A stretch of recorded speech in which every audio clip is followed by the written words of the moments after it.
व्रत, जिसे आम बोलचाल की भाषा में जिउतिया भी कहते हैं, एक अत्यंत कठिन लेकिन शुभ फलदायक व्रत है।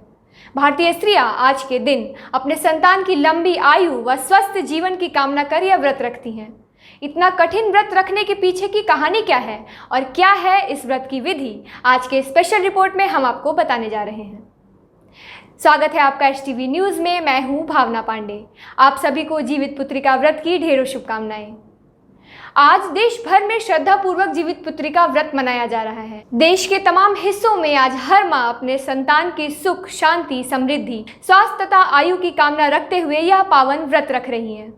अश्विन मास के कृष्ण पक्ष की अष्टमी तिथि को किया जाने वाला यह व्रत क्या फल देता है और इसका क्या महत्व है, आइए यह सब हम इस व्रत को करने वाली कुछ स्त्रियों से ही जानते हैं। क्या है ये व्रत और क्यों किया जाता है? हाँ बिल्कुल, ये व्रत संतान की लंबी उम्र के लिए किया जाता है और सभी माताएं अपने पुत्र और पुत्री के लंबे आयु दीर्घायु के लिए व्रत करते हैं।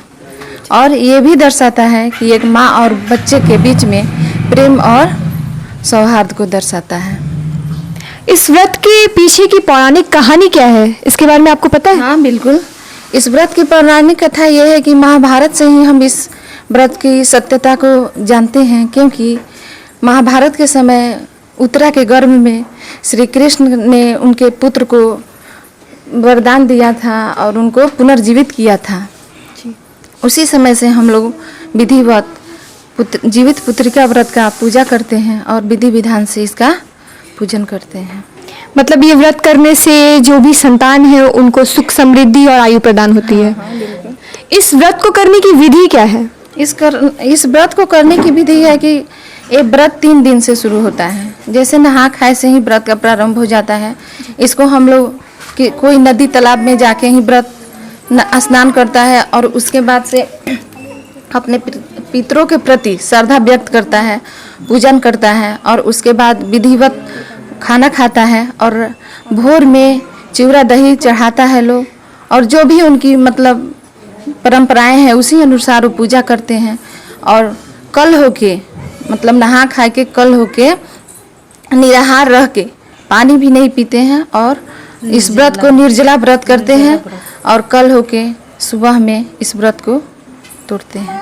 मतलब लगभग 24 घंटे तक निर्जल, बिना किसी चीज को खाए हुए 24 ये व्रत किया जाता है। निर्जला व्रत है जी। जीवित पुत्रिका से जुड़े हुए और भी काफी कहानियां हैं, उसमें से आप कोई मुझे बता सकती हैं?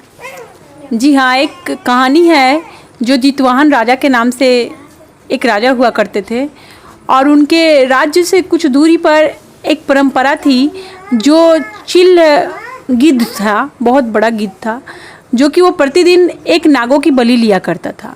और वहाँ की जो नाग माताएँ थी वो बहुत ही दुखी थी।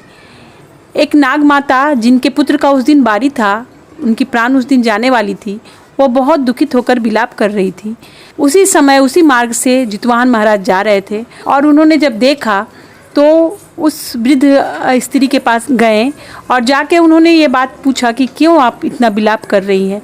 तो कारण में उन्होंने यह बताया कि आज मेरे पुत्र को का अंतिम दिन है और उनका प्राण आज खत्म हो जाएगा। ये बात सुनने के बाद वो उस नाग के बदले चील के पास जाते हैं और चील जो है उनका एक तरफ का पूरा अंग खा जाता है, तो वह दूसरा अंग अपना उस चील के समक्ष प्रस्तुत कर देते हैं। यह देखकर वो चील जो थे वो देव रूप में थे और वह वरदान देते हैं, खुश हो जाते हैं और वो जितवाहन बिल्कुल स्वस्थ हो जाते हैं और बोलते हैं कि मैं आपका परीक्षा ले रहा था और आज के बाद जितवाहन नाम से आप प्रसिद्ध होंगे और जित पुत्रिका नाम का व्रत जब होगा तो आपकी पूजा की जाएगी। यह कथा प्रचलित है।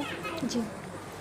तो जैसा कि आपने देखा, आज के दिन सारी स्त्रियां एक साथ बैठ करके व्रत करती हैं, पूजा अर्चन करती हैं, 24 घंटे का ये उपवास करती हैं और इससे जुड़े हुए पौराणिक कथाएं सुनती और सुनाती हैं।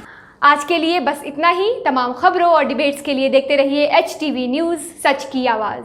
नमस्कार।